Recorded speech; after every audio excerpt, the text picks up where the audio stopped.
my opinion, the best prequel movie. Because most of the prequel movies are not that great. I watched them to make fun of them. I'll just get it over with. Does it really sound like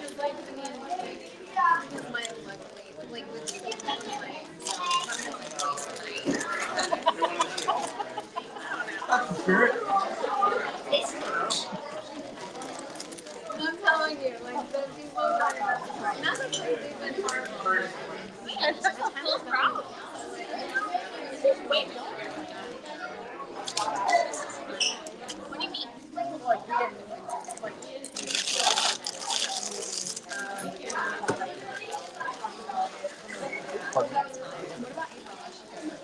They were members or something.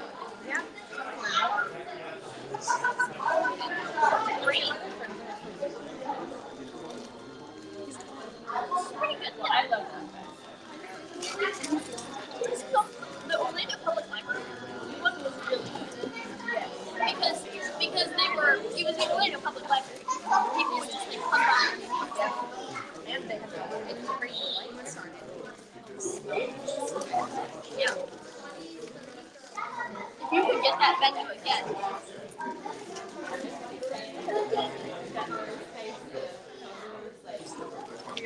That, in my opinion, is history.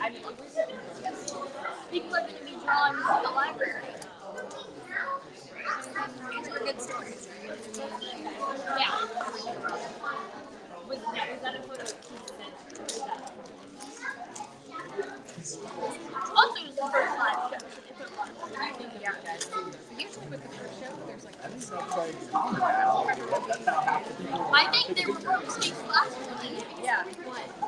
That's Maybe that TikTok video they got me. Then that's really not about the only way to get like a full shot of your whole body unless you have something. I was gonna say, you hand it to somebody. You look like you know somebody who's taking a picture. anyway. Yeah, actually, no. But I'm glad, like, Yeah, probably. We're pet sitting guinea pigs. We don't have that. So we just got going. It's like going on 11. yeah. You guys are lost. That's true though. No, because he's leaving them in Miami.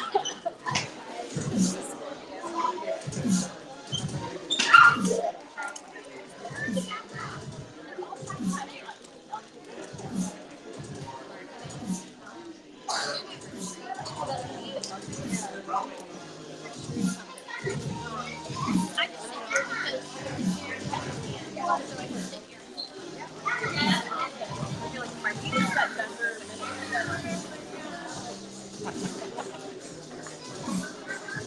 You did the guy that worked on like cold paper or something like that.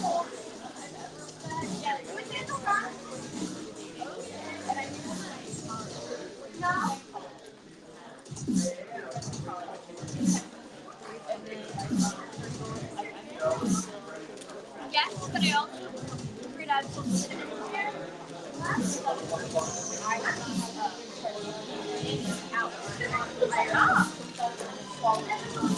When public expenses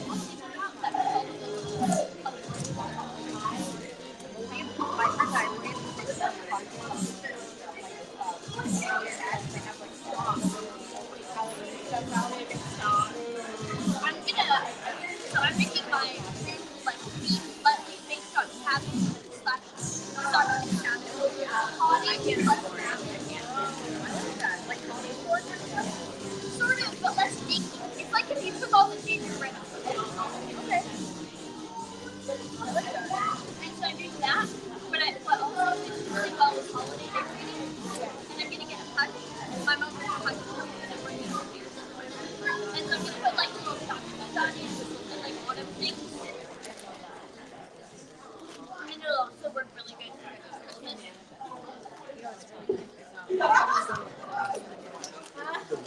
People working with car stock guys.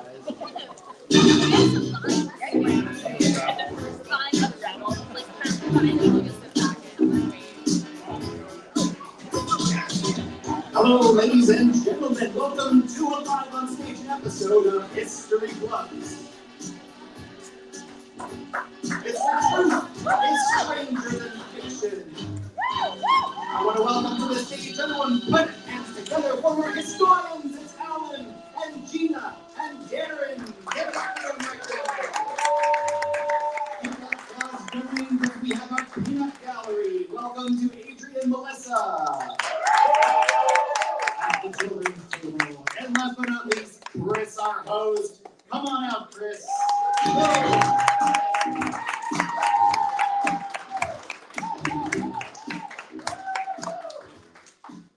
Hello, everyone. Welcome to History Bluffs live on stage. How are you all doing tonight, Casselberry?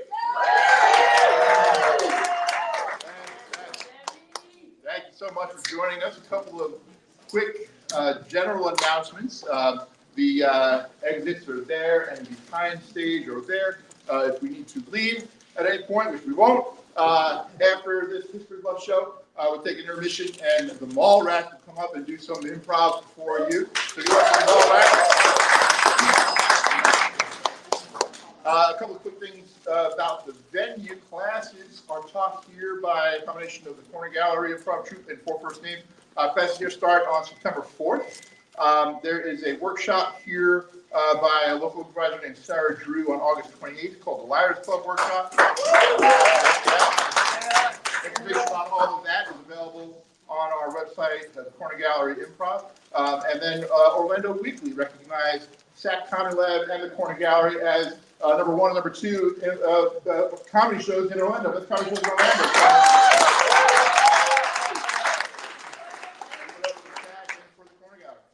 And last but not least, we are streaming the History Bluffs episode here tonight live on YouTube and Twitch like we do every Wednesday night. Our channels are on YouTube and Twitch. The QR code at the top of the show, what I told you. Or you can check it out after the show is over.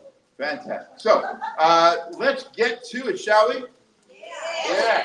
So, ladies and gentlemen, History Bluffs is a comedy game show, and we have, as Adam mentioned, our three historians here, our chair historians, followed by our peanut gallery over there. And what we're going to do is we're going to regale you with some historical stories based on the topic. Tonight's topic, of course, is the word Storm. Storm. Thank you. Everybody give it up for Adam on tech, please. Yes, indeed. So we have a quick, fun little thing we want to do with some trivia and to show you where is the period. So the QR code here is the way that we're going to have you all vote live during the show to determine where you think who might be bluffing. So before we get to that, we'd like you to encourage you to come scan from your seat, scan the QR code and play along. So for example, our first go, we have just a couple of real quick questions to show you how this works. Our first question is related to storms, okay? And our first one is basically how many of you have never been in a storm, right? Really have not experienced a storm. How many of you have been in, where are the... Well, leave the QR code for just a moment because I still see some cameras. Okay. If everyone's good to go, though, I still see a camera up. Raise your hand up or your phone up if you have it. You can also run right up to the screen and high five Chris while you get the QR code. There you go. Do it. Just go ahead. It's a live show. Thank you very much. Yay! Thank you, guys. Adam gets some catwalk music. There it Just is. want to play some Jeopardy music while we get that done. It's okay. All right. We're good? Oh, okay, I'll stop So, Please stop that. yes, question. there. Okay, let's start with the first question, Chris. The first question is about storms. I know A, very little. B, a good amount. After all, we are here in Florida. Or C, I know so much about storms, I could take Jim Cantori's job. So go ahead and vote on the app. Here we go. All right, a lot of Floridians here, and then we have a Jim Cantori replacement. I love it. All right, so that's how this works. We're live voting. We'll be able to see the live updates as the voting occurs throughout the show. And now we're going to let you learn a little bit about our three historians. Okay, and we'll call we'll go A, B, C from my far left, where Alan, because his name begins with A, we'll make him choice A. Genius organization. Yes, yes. Gina, it will be choice B, and My Dan. name begins with G. Actually, it's reversed on there. It's reversed on there. I don't know which one you want to go with. Well, you know what? I was looking at it in a mirror, so it's reversed. Yeah. So Gina's A, Darren's B, and Alan is C for this exercise. So here we go. Do you have the question? Here we are. So who once rode through flooded streets in an inflatable Star Wars land speeder after Hurricane Floyd? Was it Alan, Gina, or Darren? Gina's A, Darren's B, Alan's C. They're basically looking at their faces, the audiences right now, deciding who's Very going to close, know. very close. Like dead. It's almost dead. At one point it was 32% all the way close. So we have Darren's leading. Oh, Alan, come back. Now we have Darren is ahead. All right. One more second. All right. So we think it was Darren. All right. With the one of you that rode through flooded streets and inflatable Star Wars land speeder, please rise. It was Alan. Give it up for Alan. All right. So, our next question is Alan. We already know Alan did that. Let's see. Which story was told to stop calling 911 during Hurricane Charlie because their AC was out?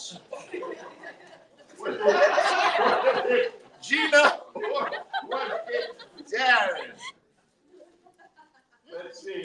It's not quite as close as the last one. And all right, let's see. Overwhelmingly, the video was Gina. I don't know why. Gina, I think it's Stop because calling 911. they just think you're a good, you have an outgoing personality, you're a good communicator. That's what they're saying. I thought you called them for help. Let's see which one it was. Was it Darren or Gina? Please stand. It was Gina. It was Gina. All right. That is really Now, irritating, but yes. by process of elimination, you know the next answer is going to be Darren, but this is actually a true or false question, so it's a truth or a bluff. Darren cleared down trees after Hurricane Charlie with a chainsaw and a Jason Voorhees mask. And this is also quite close. We're looking at a nail biter here. Are we allowed to vote? Because I vote true. Let's find out. Darren, is that a truth or a bluff? That is true, and Adam can verify it. He was my roommate. I was. We both operated a chainsaw with a Jason Voorhees mask downtown Orlando. Right. Well, now we got to know a little bit about each of our historians. But first, let's go over real quick and talk to our peanut gallery over there. Give it up for Melissa and Adrian. So for those of you that have been to any of our live stage shows before, this is a new element that we've added. They're actually going to be providing commentary on the stories that we're hearing and helping us try to figure out who we think might be the bluff. But real quick, let's just say hello to Adrian and Melissa. Just tell us a real quick blurb about each of yourselves. A blurb. So, Go ahead. oh, for me, I kind of, when I was little, I liked the storms in a way because to me, it was just like, I get out of school. I was a Florida kid. So that's what I thought of storms. It's always a good time. All right. When I was little, you know those little brown things that fall from trees and you can go like that and they disintegrate? My older brother would make fun of me and say, oh, you have to do that all around the yard so that it rains. And I thought I was like this magical rain person. I live in Central Florida, it rains either way. So I started liking sprinkling to make it rain. Fantastic. All right. Well, and also, just as a side note, Adri is an FSU grad. Melissa is a UF grad. We're all about bringing people together here. They get along just fine. And Alan, of course, is a UF grad. So we have Florida covered. We got Florida covered. Jimmy UCF, right? Yeah. So My graduation kids don't do that. Oh, wow. all four of the major football programs, and apologies to any USF people in the audience, are covered here at History Bluffs. So with that, shall we get into the rules of tonight's game? This is a game show, Chris, so we absolutely should get into the rules and bring up the rules card, and you can read them to the audience. So we have 3 historians telling stories. They are inspired by the topic. Tonight's topic is the word storm. 2 of our historians are telling true stories, factual stories. One of them is bluffing. Yeah. So our job collectively is to figure out which of these 3 fine, upstanding citizens are actually bluffing tonight. Even I don't know. Our peanut gallery don't know. So the one thing we ask is that, the premise of each of the stories are true, real, especially for the true stories. They're all factual stories. The bluff story is fictional. However, the premise of the story might be based in a true location, or it might involve some true people that actually live either in history or currently living now. But the premise of their story will be false, will be made up, will be fictional. The one thing we ask from the audience, please, no audience help is allowed. We will find out what you all think as we go throughout the course of the show. At the end of the show, we'll find out who you think is the bluff. But we ask, please don't debunk anyone's stories in rounds 1 or 2, because we do have 3 rounds. I'll explain that in a second. Hold that for the end. If you're for sure certain that you know for a fact that someone is bluffing, hold that to yourself until the end of the show. And when we reveal who the bluff is, you'll have an opportunity to make your accusation. Actually, Chris, I'm gonna up the ante. At the end of every round, let's go to the audience, and they can use their voting tool to decide who they think is bluffing so far. Yes, we will ask that absolutely at each round. But as I said, if we ask you not to look up anything on your phones, on the internet, at least until the 3rd round. So with that, the way the rounds work is we have 3 rounds where each story will be told by historians, a little piece at a time, and the rounds will get successively smaller. They start with 75 seconds in round 1, 60 seconds in round 2, and 45 seconds to wrap up their story in round number 3. That's the gist of it. I think we know how to play the game. That is how we play the game, Adam. Are we ready to go to round number 1? We're ready to go to round number 1.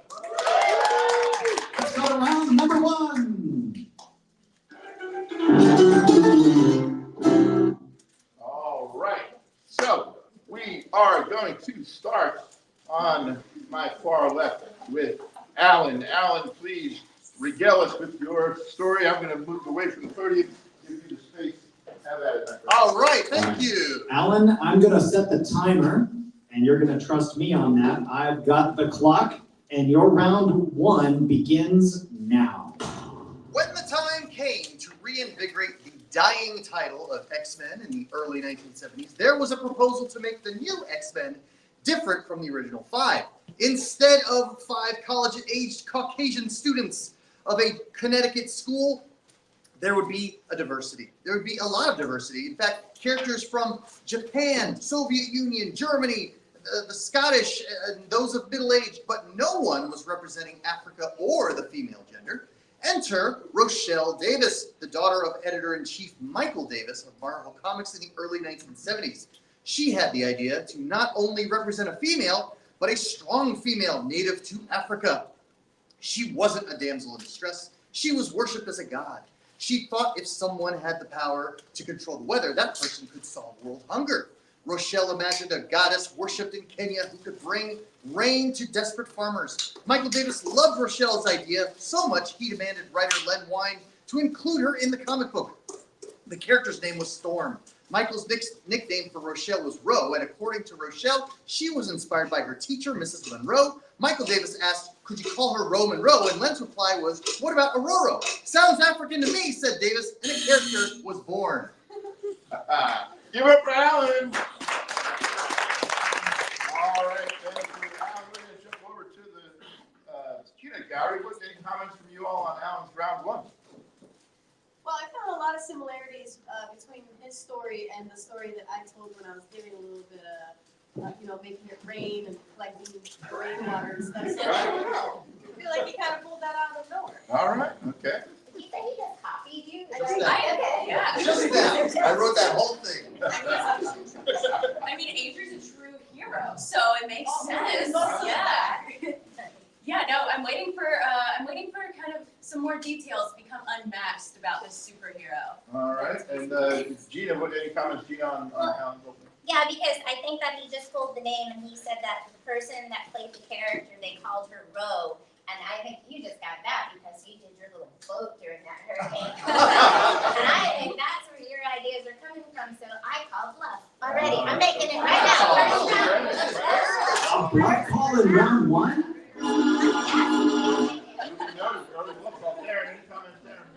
I'm impressed at how polished his story was for completely improvising it on the spot. Thank you. All right. Yes, I would also, if Darren, were you finished? Yes. Can I say one more thing? Of course. Also, this is actually the real reason I call bluff. He said that the dying title X-Men, and just so that you know, titles can't die. They're not actual organisms that could breathe or live. It was in danger of cancellation. Well, then say that.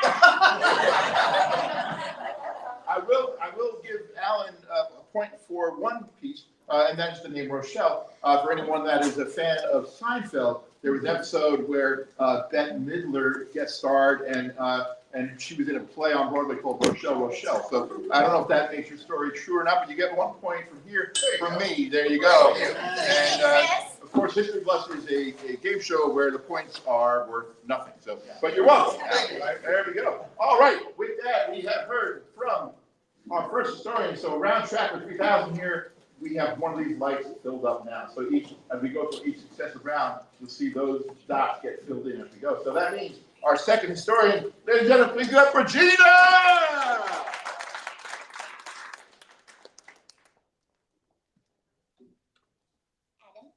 All right, Gina, are you ready for your round one? Indeed. It begins now. So, picture this: Seattle, 1951. There was a man there. His nickname was Samsonite. He was 6'4". He was 21 years old. He'd just been drafted to the Korean War. But he had been in basic training in San Francisco. But he was on leave in Seattle, courting 2 women actually. And so he stayed a little bit extra, and he found that it would not get him back to San Francisco in time to make it without being AWOL. So he tried to get on a commercial flight, and they were all booked up because there were storms going on that night. He also tried to, he put on his uniform, because the trick back then was if you had a uniform and you found anybody else from the military who could transport you by sea or by air, you could actually ride in their vehicle for free, and you could get where you needed to go. So he found a naval pilot. He said, hey, could I board your airplane? But this was the airplane. It was a 1-seater, and there was no other room on it. There was no like cargo or anything like that. So he squeezed into the tippy front of the airplane where the radar equipment was. He crouched. He was 6'4", remember, and he was all stuck there. But as the plane started to take off and they started to fly into the stormy skies, the engine started to sputter. The engine started to sputter, but not Gina's story. Ladies and gentlemen, give it up for Gina's round one. All right, any comments on Gina's opening salvo? Yeah, the takeoff was pretty smooth on that one, I would say. I'm just waiting to see if the landing is quite as smooth. Okay. I second that. I'm skeptical that a 6'4" man can fit in that, but we'll see. Okay. All right. Alan, any thoughts? Okay, first of all, the guy, before the story started, his name was Samsonite, and he's stored in the front under the guy's luggage. He's clearly luggage. Like, how do you get that nickname before you get stored under someone's feet in a plane? Maybe you big love. Good point. Hannah, what do you think? Yeah, I was just guessing, maybe the guy's a magician, and he travels in his own trunk. I don't know. No, Adri's the magician. We'll find out. I'm just wondering. So he did basic training in San Francisco, and then went on leave to leave his heart in San Francisco. We'll find out. He broke a lot of hearts, I'll tell you that. Ladies and gentlemen, please welcome to the stage our third historian for round number one. It's Darren. Darren, when you hear the movement, the timer starts. You have 75 seconds for your first round story. I'll start with a short poem. Miss Stormy Daniels, that's a stage name, an alias she uses in the adult film game. She once had an affair with a high flyer. This was denied, and they called her a liar. Stormy Daniels' real name is Stephanie Gregory Clifford. And so how did Stephanie come up with the name Stormy? Well, Stephanie was a big fan of Motley Crue, and Nikki Sixx, as you all know, is Motley Crue's bassist, and he named his daughter Stormy, and she liked the sound of that, so she went with it. But this is a family show, so we're not going to talk about the 180 or so films where she uses that stage name. We're going to talk about what Stormy does when she's not acting in films with titles like Love Potion 69 or Trailer Trash Nurses 6. Though we all know that the 5th film in the franchise is where it peaked, much like The Fast and the Furious. So when Stormy is not acting, what does she do for fun? Well, it turns out she likes dressing up in leather and carrying around a riding crop, and that's because those are things you need when you competitively jump horses, or as they call it, eventing. So that is what my story is about, is that Stormy Daniels is an avid and lifelong competitor in equestrian events. All right, give it up for Darren, round 1. Thanks so much. Peanut Gallery, what do you think? Yeah. Yeah. Yeah. So, I have to say, Darren, I do know him, and I knew that he would start with a poem. Maybe it's an effort to try to throw him. She doesn't get a point for that? You get the point. Melissa, you get a point. Well, he ended by saying that, she's an equestrian, but I have more than one equestrian question.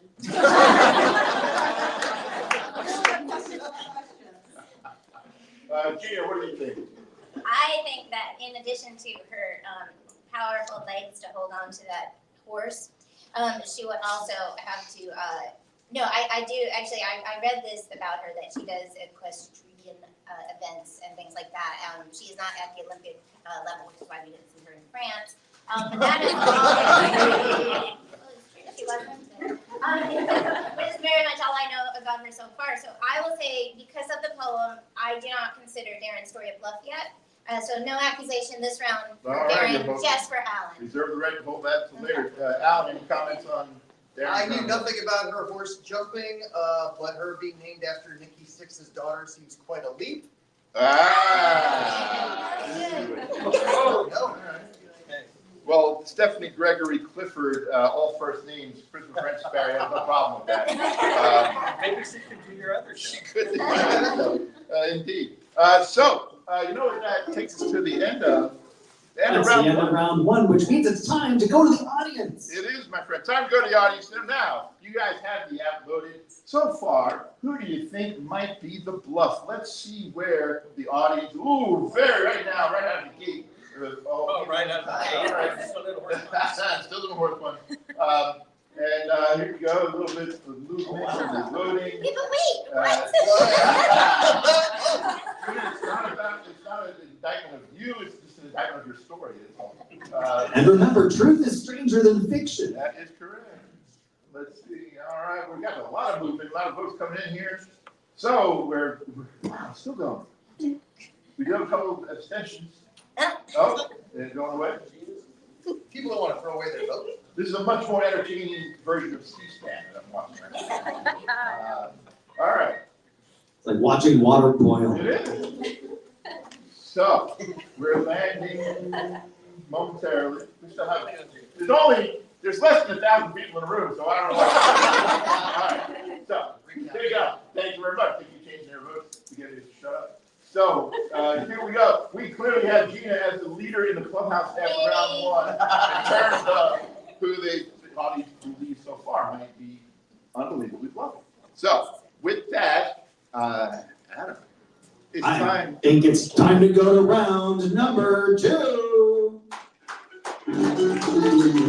the rounds again get shorter. So 60 seconds this time. Alan, when you hear the boom and you see the sundial on our screen back at the computer that the streaming video watching crowd is watching, you have 60 seconds for your story. Your round begins now. Rochelle's teacher, Mrs. Monroe, would often warn her students in New York City, where Marvel Comics was based, not to get in the wrong crowd. She would tell tales of girls in her neighborhood being trained at picking locks, wielding knives, and picking pockets. She said, "We are nothing if we have no moral code. Choose your second family wisely."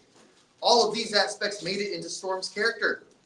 Storm's origin would reveal she picked the pocket of Professor X, founder of the X-Men, on the streets of Cairo. Mrs. Monroe was revered by Rochelle Davis, and she said to her father, Storm would make a great leader. So, in issue number 201, Storm defeats Cyclops in a duel for leadership of the X-Men. Mrs. Monroe has been quoted to say she is honored to have in any way inspired the X-Men leader, Storm, also known as Aurora Monroe. And there she is, Mrs. Monroe, pictured right there. And I will yield the remainder of my time, Adam. All right. Thank you. That's a rarity. It's a rarity in History Buffs where we have There we someone go. yielding time to some others. So I will use some of that time. Let's hear from the peanut gallery on round number 2 for Alan. Yeah, I think I have a new goal. So I'm a teacher, and I have not had a superhero named after me. That's pretty cool. And my other thing is, with great power comes great responsibility. And I'm just hoping that Alan lives up to that. He's led a good story so far, and I hate to see it go in distress. All right. I am not a teacher, so certainly not a superhero. But I'm still, it's all tracking so far. I've got nothing quippy to say, just X-Men. All right. Gary, what about you? Well, Alan mentioned 201, which is the HTML code for success, but I think it's more of a 404, facts not found. Oh! Gina, what do you think? Well, I will admit that while I am a nerd, I do not know much about the Marvel Universe, and until I looked up at the screen, I expected Marilyn. Okay. That was surprising for me, and so I am still, though, thinking, I'm still going to go with Alan. Okay. All right. Good to know. Yeah, and you rattled off several street crime, kind of sounding things. As a native New Yorker born in Brooklyn, we just call that hiking. Gina, you have 60 seconds for your round number 2. Give it up for Gina. I'm gonna turn you right here. Here we go. Okay, so the plane, the engines failed. They were out of gas actually, because if you have more passengers, whether they're luggage or not, it does take up more gas. So they actually crash landed into the Pacific Ocean. He had to make a real sharp curve to get out there, so he didn't crash land on land. They both actually survived the crash. It took a nosedive, but the pilot was able to land it pretty successfully. They both got onto some life rafts, but the storms were raging. It was like it went from light breezes to like just this incredible storm. The tide was going in and out, and they kept getting pulled back from the undercurrent. So their lifeboats went in different directions. In fact, when the 6'4" Samsonite guy made it to shore, he actually was in shock and kind of delirious. So he thought the other guy had actually died. He didn't even really remember he was there. He made it to an RCA radio station, and they actually put him on the air, and he told his whole story, but he was like delirious and he didn't know what was going on. But he was alive, filled with stings from jellyfish, and barely making it. So they had to call all of the doctors in, and I will tell you who this person is in round 3. All right, give it up for Gina's round number 2. All right, let's hear from the peanut gallery. Yeah, I found a flaw in that story. Oh. A lifeboat in that tiny thing, when you fly on a commercial jet, the life jacket is like this big. If he's stuffed in the front pedals, where are they going to pull boats out of? I don't know. I don't know. They did have a propeller on the front, but you just blow it up with that. Yeah, that. Yeah, no, I think she's winging it. I'm just gonna say it. I feel like just the tide's turning and turning the lifeboats with it. How do they go like opposite directions? I'm confused. It feels like a lot of things happened at once. That's what I think. Okay. Alan, what do you think? Yeah, it's not even just one lifeboat in the one-person flight. It's like boats, plural, that they squeeze in there. And like, when you're on a commercial airplane, you say, okay, crash landing position, put your arms in front or put your head between your knees. Don't crawl under the seat in front of you, between the person's legs like this guy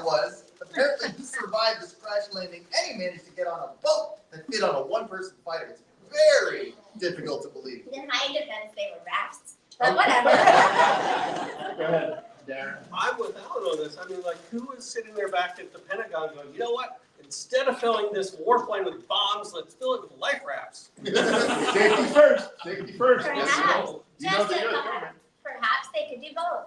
They could. I heard crash land in the Pacific, and wouldn't that be crash seas? Crash seas. Pacific Ocean. No? Okay. Oh, wow. Leave it to the peanut gallery, Chris. I will leave it to the peanut gallery. So, if you look up here at Round Tracker 3000, we have the first and second dots complete. That means Darren, come on, my friend. You have 60 seconds for your round 2 story. All right, so I know y'all want to learn more about Stormy Daniels' love of the equestrian. And so there's no better place to start than her 2019 interview with Heels Down Mag, which is home of the Heels Down Happy Hour podcast on the Horse Radio Network. And so here are some quotes from that interview. I got my first horse at 12. It's a pretty funny story. My stepfather got a $500 bonus for work. He gave it to me to go Christmas shopping when he was drunk. I used the $500 to buy a horse. I'd never even cantered a jug before I got her, but she took me all the way to training level and eventing. And once you start eventing, there's no way you're going to ever go back to the hunters. Then when I was 18, I couldn't afford a horse anymore. I was with a guy and he wouldn't let me ride. He used to tell me that if I fell off, my career would be ruined and I should focus on making movies and dancing. And that when I retired, I could have as many horses as I wanted. But I couldn't wait that long. I'm not retired now, and I have 8 horses. All right, give it up for Darren, round 2. Peanut gallery, what's for you?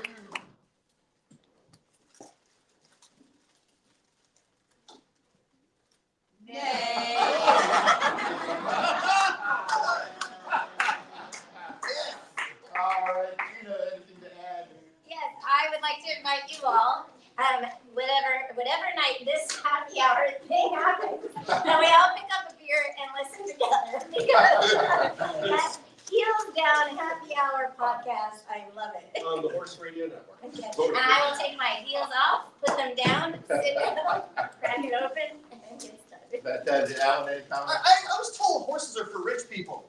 $500 get you a horse? That's like a PS5. Okay, so first of all, it's not just buying the horse. You've got the fee for the stable. You've got food. You've got vet costs. That's why they're for rich people. $500 doesn't get you a horse. I don't care what year it is. Maybe, yeah, very, could be indicative of the quality of the horse. Let's go to the poll, shall we? This is the end of our second round. Adam, let's go to the poll. I am Adam, and the poll is up. Ladies and gentlemen, cast your votes for who you think is bluffing now. After 2 rounds, we have heard Alan talk about X-Men and the growth of the character Storm. Gina is telling us about this aircraft and crash landing, and Darren is telling about Stormy Daniels' equestrian career. Where do we think after 2 rounds? The audience is, let's see. They are all over the place. We have some. Darren and Gina are leading me. Yeah, because I turned some of them.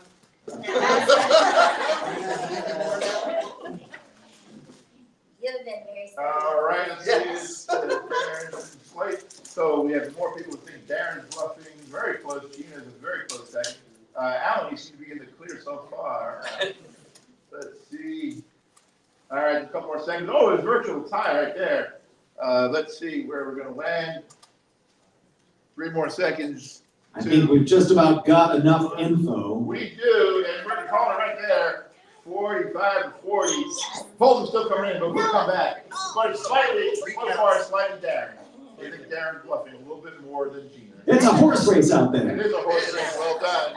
Wow. So, Chris, did I hear you say Alan is in the clear?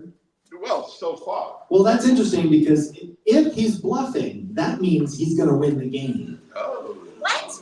Yes, that's right. Because none of us know who the bluff is. So if the bluff gets waived scot-free with no accusation, that means the bluff does win the game. So now we have our final tally, and it's 45 to 40 to 13 is what I see here. So, all right, very close horse race here as we go into the third and final round, which again is going to be short. Down Last to minute. last minute vote. All right, Chris, I'm gonna call it. We're gonna do it. We're moving forward. We're gonna go to round number 3. Where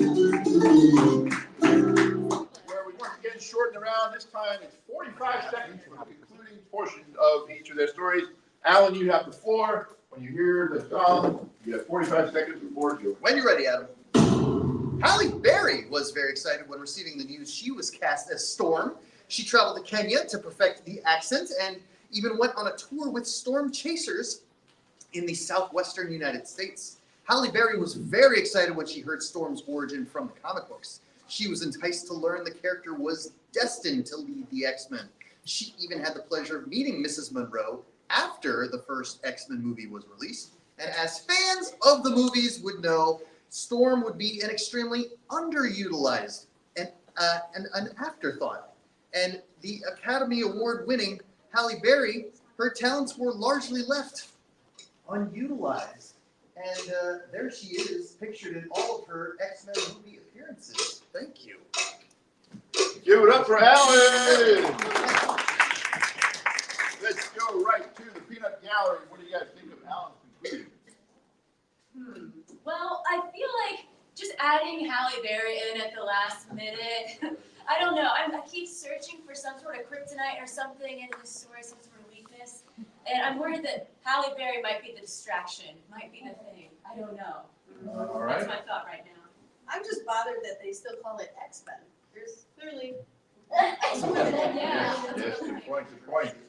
Gina? Yeah, well, so I just like to let you all know that he's putting up pictures of someone you know in a uniform outfit that you also know to exemplify the truthfulness of his story, but also he's shortchanging you each round as well. So I just want you to keep that in mind the next time you pull out your phones to vote, because, you know, of course you believe him. He's not telling you all the story. Like, I mean, I'm just Efficiency letting you know how is he a sign does. of bluffing. Okay. Alan, Darren.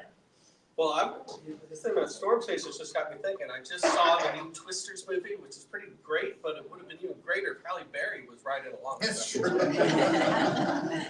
point, good point. All right. So keep that in mind. Now, remember, this is the last story here from Alan until the end, where we do have an opportunity to go around the horn one more time for some final comments. But now, for the second story of round 2, we're going to get Gina back up here. And Gina, you're going to have 45 seconds to conclude your story, and the floor is yours. Thank you. Turn in more people. Here it goes. Okay. After the unexpected sudden impact, this rookie Navy man, dirty, hairy, and covered with stings from the jellyfish, in shock, he did not cry macho. He was the now paler rider flying through the breezy/windy air, because hereafter you all now know the good, the bad, and the ugly of the mystic ocean that was lit up by jellyfish. And this man, who was the man that was saved that night, was Clint Eastwood, 6'4", Samsonite, as his family calls him. And also, he was with 2 women that were any which way but loose. Okay. All right, Gina, give up for Gina's third round story. All right, and just moments after Gina accused Alan of bluffing because he didn't use the entirety of his time, she really took time in her end of her story. What do you guys think?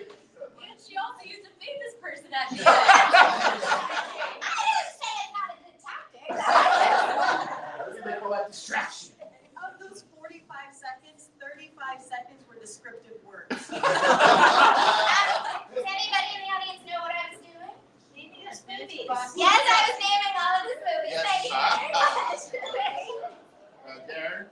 I thought my story was about adult film star, and here's Clint Eastwood with 2 women. Okay. Alan? She totally ripped me off. Ripped me off. I'm going to put a movie star in my round 3, too. Yeah, also, coincidentally, like, Dirty Harry was like the inspiration for Wolverine, so that's a lot of crossover. The one bluff in my story, he doesn't have a hairy chest, but he's hairy on his head. So. Well, if you look at the Round Tracker 3000, we have 2 of the 3 dots filled. That means one thing. We're going to bring Darren to the stage for the conclusion of his story. Darren, you have 45 seconds to conclude your story. So you might be thinking to yourself, Stormy Daniels at this point is pretty well known. So how does that affect her going out and riding horses? So they actually asked her this in an interview in 2019. And here was her response. She said, well, I can't wait to compete again.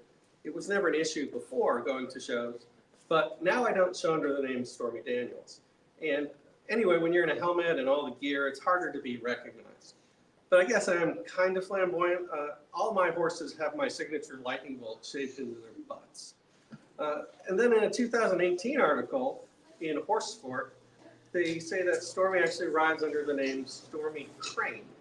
And she rides at events in Texas, Florida, and Alabama. And she actually won the training level event at the Texas Rose Horse Park in 2017. Give it up for Darren's round 3. All right. We're going to go over to the Peanut Gallery's comments on Darren's conclusion of his story. Nay. Okay. Consistent. They are consistent. Gina, any comments? Yeah, I'm gonna steal the shaving the thing into the butt because that's funny. No, I think it's interesting. I am not going to let people know who I am. I'm going to change my name from Stormy Daniels to Stormy Crane. You'll never know. It's personified. I never said she was bright. I can tell by the words with which you quoted. Alan, any comments? Look, if this were real, I would actually. This would be a nice story. Like I would like to see her pursue a career that is more stable. Another point for Alan. Okay, so ladies and gentlemen, if you look up the Round Tracker 3000, you have all 3 dots and all 3 rounds for all 3 historians are complete. Which means now we have to figure out who we think is the bluff. So let's start coming around with some comments and some questions from you all. Peanut Gallery, any last final thoughts? Well, go ahead and vote for the audience. Yeah, so it was a tricky call. I think for this one, I have one question for Gina. Are you feeling lucky? Well done. All right. Yeah, I think Gina is the bluff. All right, we have one accusation from Gina from the Peanut Gallery. Adrian. I'm concerned with Alan's story because it's very plausible. And Alan's, I guess, motif is always like sci-fi and generally things that I don't know about and that it all makes sense, but really inside I'm questioning everything about life and how it works when he does his stories. So I'm going to trust my gut and go with Alan. All right, we have one accusation for Gina, one accusation for Alan. Alan, we'll start with you. Who do you think is bluffing? No one's accused Darren yet. And so, like, originally I was going to vote for Gina because it's just outrageous story. That's the name of the show. It's true. Truth is stranger than fiction. But just to cover all bets, I'm going to just roll it for Darren. All right, we have one Darren. Gina, what about you, Gina? Because he has no conviction to what he really believes, I'm voting for Alan. We have officially gone off the rails here on our number one voting. Darren, what about you? I like how Adrian is thinking that Alan's story is full of very believable things, and therefore he is lying. Okay, we have another one for Did you Alan. vote for That's bluff. Adrian or did you vote for I'm Alan? voting for Adrian. Are you voting for Adrian? He voted for Through Adrian. the transitive property. Yes. And our audience is chimed in. The audience overwhelmingly thinks that Gina is the bluff. But there's still a couple things coming in here. So let's see, Adam. Let's give him about 5 more seconds to finalize their votes, and then we'll find out who the audience thinks, and then we will find out for sure who the real actual bluff for tonight's episode is. Don't forget, ladies and gentlemen, we are streaming live right now on Twitch and YouTube. YouTube, thank you. The old one. Yes, that's why I can't remember. It's true. We are there every Wednesday night on Twitch and YouTube, streaming live with an episode of History Bluffs at 7 p.m. weekly. So, with this, oh wow, What? yeah, very close. Dead meat. All right. So, let's 3, 2, Yes! 1. The votes are in. I'm calling right here. Gina, they think that it's you. Very, very close second to Sharon. And actually, very close third to tie. Virtual tie. Don't they have questions? Yeah. Let's find out. Do you want to poll anyone? You know what? If someone from the audience has a question that could change their mind, that if the historian answered, then go ahead and raise your hand. Maybe they can change your mind. Start back here. Yes. One question. If this is Clint Eastwood's real story, why is there not a movie made about it? Oh, because It feels like he's made too many movies and didn't want it over right. Yes. So my question is, the only way I can conceivably think of a raft fitting on that plane is if the raft doesn't have any air in it. So how would they have time to pump the air if they're in the middle of the ocean? eels and jellyfish. Those are nothing but air. Then you know that the jellyfish always come to his rescue when he needs things. What? SpongeBob. They're a species that they're designed to work together as a team. Happy to vote against SpongeBob. Yes, I hear that. Yes, but was the other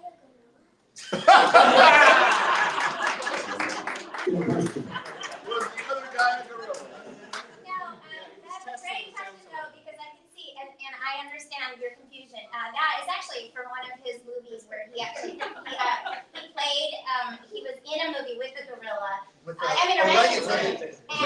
And who did sign language, and it's a very cute movie. In fact, there's a sequel. Sequel's not so good, but the first one is Any Which Way But Loose, and you will fall in love with the gorilla. However, the gentleman who flew his plane was, let me get his name for you, Naval Lieutenant F.C. Anderson, who did survive the plane crash, even though on the RCA radio station who broadcast the first announcement of this, they did say that the other guy didn't make it, but he did. All right, we have another one right here in the front. How do eels and jellyfish provide air? Oh, well, that's a great question. They go to the, like, have you ever seen a dolphin when they do that? It's not like that, but no, that was actually just a tease. I really don't know how they got their life rafts. I don't know if they were life, they might have been vests, and I may have misled you by saying rafts. But also, I can promise you my story is not a bluff. I look you right in the eye, and that should count for something. All right, any other questions? We have one all the way in the back row. Yeah, my question is for Gina. As you continue to talk, your book continues to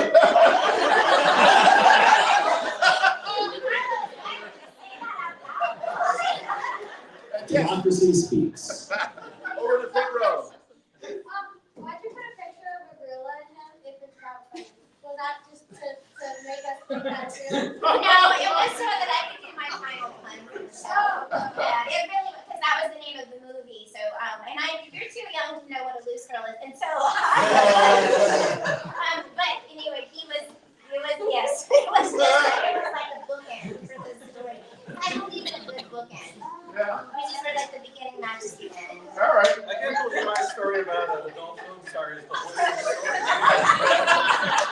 So we barely had to change. Oh, another question here in the second row. Yeah. Darren. Yay!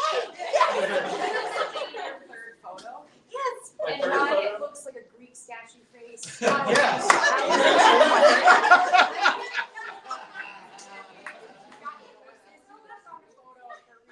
Yeah, if it was real, what do you Thank say? you for noticing my brilliant Photoshop skills. The picture, the face in the picture would prove or disprove my story. So I covered it up so you wouldn't know.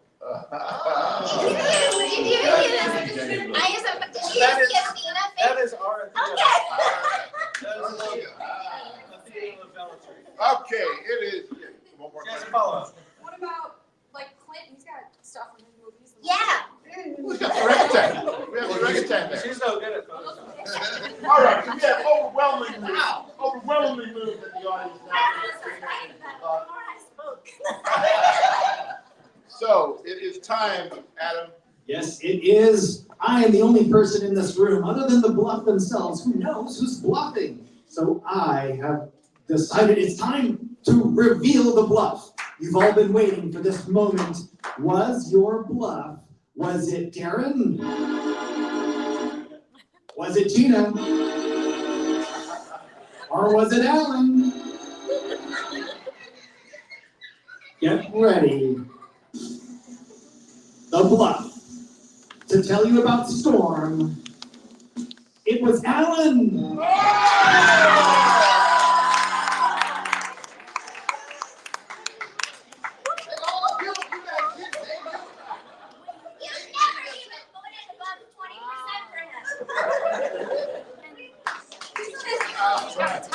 Wow, ladies So and let me gentlemen. explain. There was no editor-in-chief named Michael Davis. He didn't have a daughter named Rochelle Davis. She didn't come up with the idea of Storm. Storm was a carryover, unused character from the Legion of Superheroes from DC Comics. None of this stuff was true. Halle Berry never chased storms or went to Kenya to learn the accent. And there was no Mrs. Monroe, so as inspiring as that may be, she's a fictional person. Okay, give it up for Alan and his Bluff. So that means, Chris, that we learned 2 stories are true, and we learned something today. We did indeed learn something today. Gina, you want to give a little more color on yours? Yeah, sure. So unfortunately, the gentleman who did fly the plane that night actually did refuse to take him, but they said that Clint Eastwood was just so charming that he worked his way onto the ship. The other thing was, there is actually room, I don't know enough about the plane. It looks like there's room for a second person in there, but it did say only a 1-seater. But anyway, and then the woman that he ended up with, one of the women that Clint Eastwood was with in 1951 in Seattle, remained a lifelong partner, shall we say, with him because he had open relationships. So he was polygamous, and that woman was in many of his movies, including the one with the gorilla or the orangutan, and they were friends forever and ever and ever, I think, until she passed. Okay, all right. The other one, I don't know what happened to her, but couldn't find her name. Okay. And Darren, any other? Mine's absolutely true. Trailer Trash Nurse 6 is not the best movie. Okay. This one is, Derek. She really was, especially from the age of what? She still rides horses to this day. All right. Well, ladies and gentlemen, give it up for all of our historians. Give it up for Peter Gowdy, Adrian Melissa. Give it up for our Tick Adams. Thank you so much for coming out. Once again, we are live on Twitch. YouTube and Twitch. I'll get it by next Wednesday. It's funny because every time you do it, you twitch. So I know. that's why it's funny. And let's get ready. Let's give it up for our stories. Good for Alan, Gina, and Terry. Ladies and gentlemen, thank you so much. We're going to take a quick little break here, clear the stage, and then Mallrat's going to come up and perform for you. Give it up one more time.